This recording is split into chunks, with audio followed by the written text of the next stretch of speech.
चलिए वकील साहब बताएं जरा आज क्या क्या हुआ है, आप लोग दिल्ली पहुंचे। पहले सभी को नमो बुद्धाय। हमारे देश के सभी जो बुद्धिस्ट हैं और पूरे वर्ल्ड के जो बुद्धिस्ट हैं उन सभी को जो है आज का हम एक जो स्टेटस है सुप्रीम कोर्ट का वो बताना चाहेंगे। और आज जो हुआ है तो हमने एक बहुत सुंदर अमेंडमेंट एप्लीकेशन कोर्ट के सामने दर्ज की है, लगभग 96 पेजेस की है। और उस अमेंडमेंट एप्लीकेशन डॉक्यूमेंट्स कुछ एनेक्सर जो है नए हमने ऐड्स किए हैं ताकि हमारी जो 2012 की जो पिटीशन है जो भंते सुरेश देसाई जी ने दाखिल की थी तो उसमें और जान आ सके, उसमें और प्राण आ सके, उसमें फोर्स आ सके। और उसमें जो है जो पॉइंट्स हमने जो रेज किए हैं तो वो बहुत ही अकाट्य है, यानी उसको क्रॉस करने योग्य जो है कितने भी जो है बड़े से बड़े हमारी जो प्रतिद्वंदी हो, रिस्पोंडेंट्स हो, वो आ जाए और मिलकर जो है वो कोशिश भी करे तो मुझे लगता है कि वो पॉइंट जो है वो जीतने वाले हैं। और वो जो पॉइंट्स है वो है भगवान बुद्ध की देशना पर है और संविधान पर है। और साथ ही साथ जो है जो ऐतिहासिक रेफरेंसेस है, जो बहुत सारे बुक्स है और बहुत सारे जो पुराण है, उपनिषद है, वेद है, और जो उनकी जो कंसेप्ट है कि भगवान बुद्ध विष्णु के 90 अवतार है, उन सब का वो खंडन होता है। उस संदर्भ में डॉक्टर बाबा साहब अम्बेडकर ने क्या कहा 22 प्रतिज्ञा में, ये भी हमने कोट किया है। और विशेष रूप से जो बड़े बड़े स्पिरिचुअल जो लीडर्स हैं और जो बहुत बड़े जो हिंदू धर्म के जो प्रोपोगेटर्स हैं या स्पिरिचुअल लीडर्स हैं वो भी कहते हैं कि हिंदू धर्म और बुद्धिस्ट जो धर्म है वो डिफरेंट है और इसलिए भगवान बुद्ध विष्णु का अवतार नहीं है। तो ये सारी जो कॉन्ट्रोवर्सी शुरू हुई है वो इसी पॉइंट पर शुरू हुई है कि महाबोधि महाविहार में वो जहाँ वो जो शैवियत जो मठ है और जहाँ पर मंथ जो है अपना डेरा डाले हुए हैं तो वो इसी कंसेप्ट के आधार पर है कि वहाँ वो भगवान बुद्ध विष्णु के 90 अवतार है। इसका हमने खंडन किया है। हमने कोर्ट को ये बताना चाहा है कि ये बोध गया टेम्पल एक्ट 1949, ये 1949 का एक्ट है, ये संविधान के पहले का है। और संविधान के पहले का होने की वजह से संविधान सुप्रीम है और संविधान का आर्टिकल 25 कहता है रिलीजियस फ्रीडम। वो कहता है कि फ्री कॉन्शियंस, हर एक जो रिलीजन माइनॉरिटी होती है, चाहे वो बुद्धिस्ट हो, चाहे वो क्रिश्चियन हो, पारसी हो, सिख हो, सभी को अपनी जो है माइनॉरिटी इंस्टीट्यूशन मिलती है, रिलीजियस इंस्टीट्यूशन मिलती है और 100% जो है उनके मेंबर्स वही होते हैं, ट्रस्टी वही होते हैं। तो ये पहली इस देश में ये पहली ऐसी जो है ट्रस्ट है जो जहाँ पर 4 बुद्धिस्ट है और 4 हिंदूज है और एक कलेक्टर है। पहले जो है वो कलेक्टर भी हिंदू हुआ करते थे। तो ये जो हिस्टोरिकल प्रमाण है कि भगवान बुद्ध वहाँ एनलाइटेंड हुए हैं और उसके पश्चात जो है सम्राट अशोक ने महाबोधि महाविहार बनाया है, तो वो इसी के जो है प्रतीक का रूप है कि भगवान बुद्ध वहाँ एनलाइटेंड हुए हैं और वो बुद्धिस्ट प्लेस है। और इसलिए जो प्यूरिटी में जो सैक्रेडनेस उसका होना चाहिए, जो पवित्रता जो होनी चाहिए उस जगह की, वो सिर्फ बुद्धिस्ट लोगों के लिए ही होना चाहिए। वहाँ पर ऑल ओवर वर्ल्ड के बुद्धिस्ट आते हैं, वो प्रार्थना करते हैं, वो चैंटिंग करते हैं, वो मेडिटेशन करते हैं। लेकिन बहुत दुख की बात है 300-400 सालों से जो है वहाँ पर एक अतिक्रमण हुआ है, इंक्रोचमेंट हुआ है। किसी महंत की वो प्रॉपर्टी नहीं है, वो वर्ल्ड हेरिटेज साइट जो डिक्लेयर हुआ है, यूनेस्को ने डिक्लेयर किया है और कोई टाइटल, कोई ओनरशिप जो है महंत का नहीं है। तो उन्होंने जो है धीरे धीरे जो है उस महाबोधि महाविहार में एंक्रोचमेंट किया है। ये हमने हमारे अमेंडमेंट एप्लीकेशन में हिस्टोरिकल रेफरेंसेस देकर बताया है। तो हमारा जो मेन पर्पस है, अभी हमारा मेन पर्पस ये है कि बोध गया टेम्पल एक्ट रद्द हो।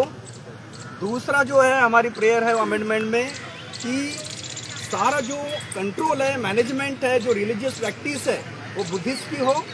तीसरा जो है हमने यहाँ पर ये प्रेयर किया हुआ है अमेंडमेंट में कि अतिक्रमण, एंक्रोचमेंट जो भी प्रीमाइसेस में है, जो भी मठ है, जो भी प्रीमाइसेस में जो भी आइडियल्स हैं, उन सब के लिए जिस प्रकार इसी माननीय सुप्रीम कोर्ट ने अयोध्या केस में राम मंदिर के लिए आस्था के ग्राउंड पर जगह दी वो अपने मुस्लिम बांधवों को, उसी प्रकार से हमारी एक प्रेयर ये है कि on the ground of parity, equality before law, वही हमारा आस्था का विषय है। और सेंचुरीज टू सेंचुरीज जो है वहाँ महाबोधि महाविहार में बुद्धिस्ट जो है वर्शिप हो रही है, इस बात का प्रमाण है। और उसी आस्था के ग्राउंड पर जो है हमने ये प्रेयर की है कि राम जन्मभूमि की जो रेशियो है आस्था का वो यहाँ पर अप्लाई किया जाए और ये बुद्धिस्ट प्लेस जो है ये सैक्रेड रखा जाए, उसमें एंक्रोचमेंट ना हुआ जाए और जो मठ वहाँ पर है या जो महंत है उनको कोई अलग जगह दी जाए मंदिर के लिए, ये हमारी ऐसी प्रार्थना है। और हमने जो है इस पर बहुत सारे एविडेंसेस दिए हैं, बहुत सारे जो हमारे डॉक्यूमेंट्स हैं और वो डॉक्यूमेंट जो है हमारा कहना नहीं है, वो हिस्ट्री कहती है। अगर सर अलेक्जेंडर कनिंघम की अगर रिपोर्ट कह रही है, जिन्होंने एक्सकावेशन किया है महाबोधि महाविहार का, अगर वो ये रिपोर्ट कहती है कि वहाँ पर जो है कोई महंत का अस्तित्व नहीं है, वहाँ कोई शिवलिंग नहीं है, वहाँ कुछ नहीं उस समय, तो इसका मतलब ये है कि हिस्ट्री जो है वो बता रही है।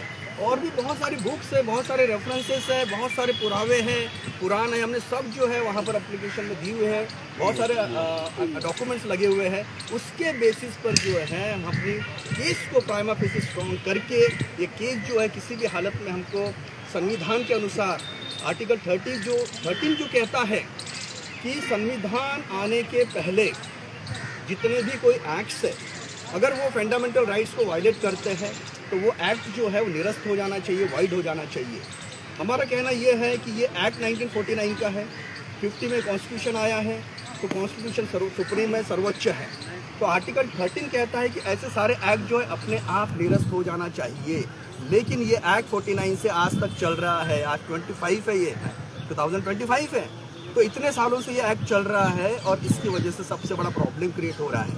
और सभी जो आंदोलन जो हो रहे हैं, आप देख रहे हैं भिक्षुगण, बंते जी 91 ईयर्स ओल्ड है, बंते सुरई ससाई जी, तो इनकी बहुत बड़ी टीम जो है पूरे भारत देश से है और साउथ ईस्ट कंट्रीज से है, ये सब फाइट कर रहे हैं। 2012 से जो है बंते जी ने पिटीशन डाली हुई है, तब से जो है वो फाइट कर रहे हैं। और आज भी इनके आप देखिए एज 91, वो आज भी वही जुनून है, वही ऑब्सेशन है। वकील साहब, आज किस मुद्दे पर बहस शुरू हुई और किस मुद्दे पर खत्म हुई? आज इस मुद्दे पर बहस शुरू हुई है कि हमने जो 2012 की जो पिटीशन थी हमारे अनुसार जो है वो इनकम्प्लीट थी, उसमें और भी हमको मुद्दे डालने थे, पॉइंट्स डालने थे, प्रेयर्स डालने थे, ग्राउंड डालने थे, जजमेंट डालने थे। क्योंकि 2012 से लेकर 2025 तक सुप्रीम कोर्ट ने कई जजमेंट्स दिए हैं, चाहे वो अयोध्या का केस हो, चाहे वो अलीगढ़ मुस्लिम यूनिवर्सिटी हो, चाहे वो यंग क्रिश्चियन एसोसिएशन हो, सबरीमाला हो, चाहे वो बोहरा कम्युनिटी हो। हम जो है सुप्रीम कोर्ट को ये जो है कन्विंस करना चाहेंगे कि उसी आधार पर जो है इस केस का भी निर्णय लगे। तो हमारी वो जो है अमेंडमेंट एप्लीकेशन कोर्ट ने अलाउ कर दी है। क्या कोर्ट का ध्यान इस ओर अंकित किया गया है कि एक्ट तो है, 1949 एक्ट तो है, लेकिन आज तक भी संविधान के अंदर नहीं है? जी हाँ, आज तक जो है संविधान के कॉन्स्टिट्यूशन में नहीं है जी। क्या कोर्ट का ध्यान इस ओर अंकित किया गया है?